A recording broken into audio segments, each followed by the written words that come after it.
Hi everyone. तो एक बहुत इम्पॉर्टेंट पोएम देखते हैं, फादर टू सन। एंड ये क्लास 11th का है, ठीक है। तो चलिए देखते हैं। बहुत अच्छी पोएम है, अच्छी इसलिए क्योंकि one of the most relatable poem you can say. मतलब बहुत बेसिक सी पोएम है जो कि हम सब अपनी डेली लाइफ में एक्सपीरियंस करते हैं, which is between a father and a son, ठीक है। तो इंडिया में तो वैसे ही हम एक चीज़ बहुत ज़्यादा ध्यान देते हैं कि जो लड़कियां हैं वो अपने पापा से ज़्यादा अटैच होती हैं, वैसे जो लड़के हैं वो मम्मी से ज़्यादा अटैच होते हैं। और कैसे जो लड़के हैं वो अपने अगर फादर से एक हक भी ले ले तो जैसे उनको पूरी दुनिया मिल जाती है। तो it's a kind of special feeling that every boy have.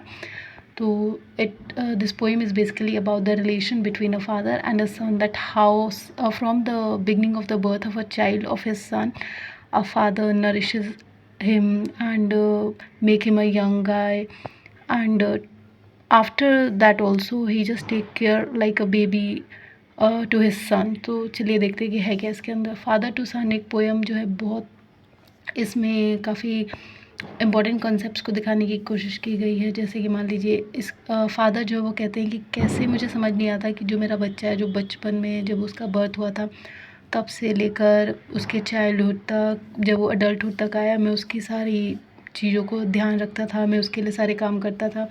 लेकिन जैसे जैसे वो बड़ा होते गया, यंग एज में होते होते गया, वो मुझसे दूर होते गया, वो मेरी कुछ बातों को नहीं मानने लगा, उसके अपने परसेप्शंस हो गए और वो उसी के हिसाब से खुद से अपने डिसीजंस लेने लगा। और पहले जब वो छोटा था तो उसके सारे डिसीजंस मैं लेता था, उसका खुद का परसेप्शन नहीं था, जो मैं चाहता था मैं उसके लिए फ़ैसला ले सकता था, उसके लिए करता था और वो कुछ नहीं बोलता था। लेकिन अब क्योंकि वो बड़ा हो रहा है तो उसके अपनी एडवाइस है, अपनी लाइफ है, वो अपने अंडरस्टैंडिंग के हिसाब से अपनी लाइफ में फ़ैसले लेता है।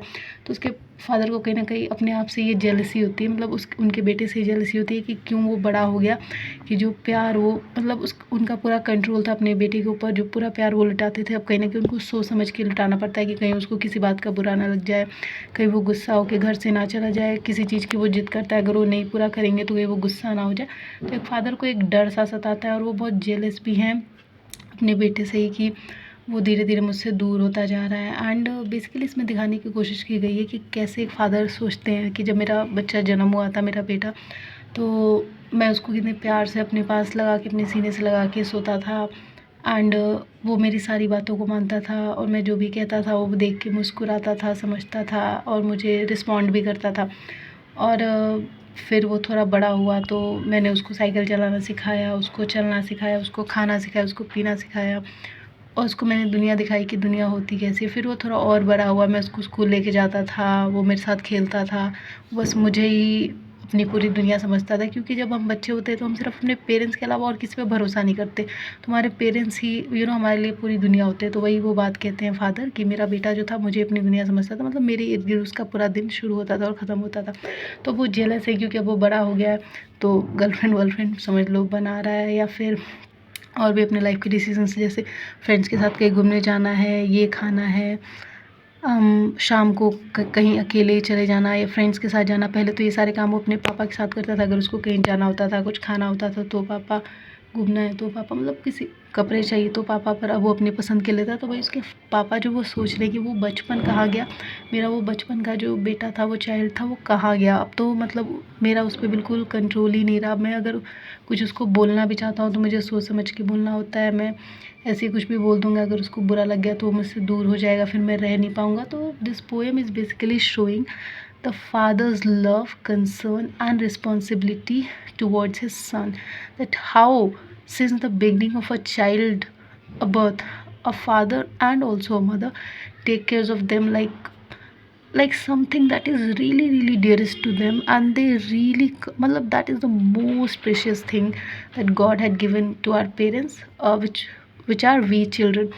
तो वही वो जो फादर है वो मतलब दुखी हैं कि कैसे जब हम बड़े होते रहते हैं, यंगर से एडल्टहुड में जाते हैं, तो हम अपने पेरेंट्स से दूर होते जाते हैं अब क्योंकि। लेकिन ये फादर अपने सन से बोल रहे हैं, तो ये बात ये फादर जो अपने सन से बोलते हैं कि अब जैसे जैसे एडल्टहुड में हो रहा है वो मुझसे दूर हो रहा है मेरा बेटा, और मैं उसकी नटखट हरकतों को, उसकी जिद्दी पाने को बहुत ज़्यादा मिस कर रहा हूँ।